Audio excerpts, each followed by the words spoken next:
বিসমিল্লাহির রহমানির রহিম। আসসালামু আলাইকুম। আজকে রান্নার জন্য হাঁড়িতে তেল দিয়ে পেঁয়াজটা একটু ভাজা ভাজা করে নেব।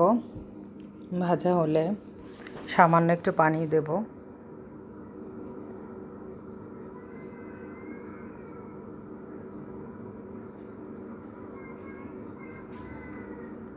একটু আদা দিয়ে নিয়েছি। এখন আমি হলুদ মরিচ ধনিয়া দেব।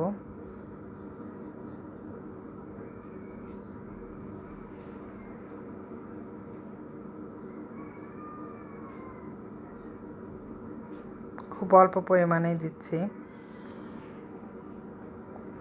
সামান্য পরিমাণে লবণ দিলাম। এখন এটা একটু কষানো হলে একটু জিরে দিয়ে দিচ্ছি। জিরেটা আমি আগে ফোড়ন দেওয়া উচিত ছিল, সেটা আমি ভুলে গিয়েছিলাম, তাই পরে জিরেটা দিলাম। এখন সাজনাটা দিয়ে এবং সাথে মসুরির ডাল, কয়েকটা কাঁচামরিচ দিয়েছি। কাঁচামরিচটা সাজনার সাথে দিয়েছি। এখন ডালটা দিয়ে, মসুরির ডালটা দিয়ে আমি খুব মাখা মাখা করব, খুব সুন্দর করে কষাবো। আর একটু লবণ দিলাম, একটু লবণ কম হয়েছে।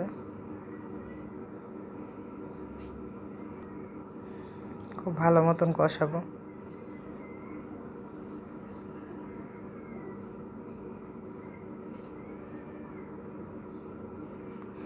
সাজনাটা বিভিন্নভাবে খাওয়া যায়, যেহেতু একটা সিজনাল জিনিস। আর লাজনাটা হচ্ছে সব সময় পাওয়া যায়, কিন্তু সাজনাটাই খেতে খুব ভালো লাগে। এটা ডাল দিয়ে, মাছ দিয়ে, শুটকি দিয়ে সব রকম খেতে ভালো লাগে। আমার ডালটা দিয়ে বেশি ভালো লাগে, তাই প্রথমে এটা দেখালাম। এখন কষানো হয়ে গেছে, পরিমাণ মতো পানি দেব। এটা দিয়ে আমার ডালটা, সাজনাটা সেদ্ধ হয়ে যাবে এবং রান্নাটাও আমার শেষ হয়ে যাবে।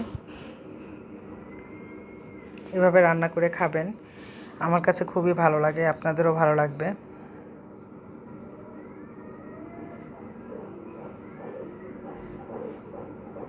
এবং আমার পাশে থাকবেন সব সময়।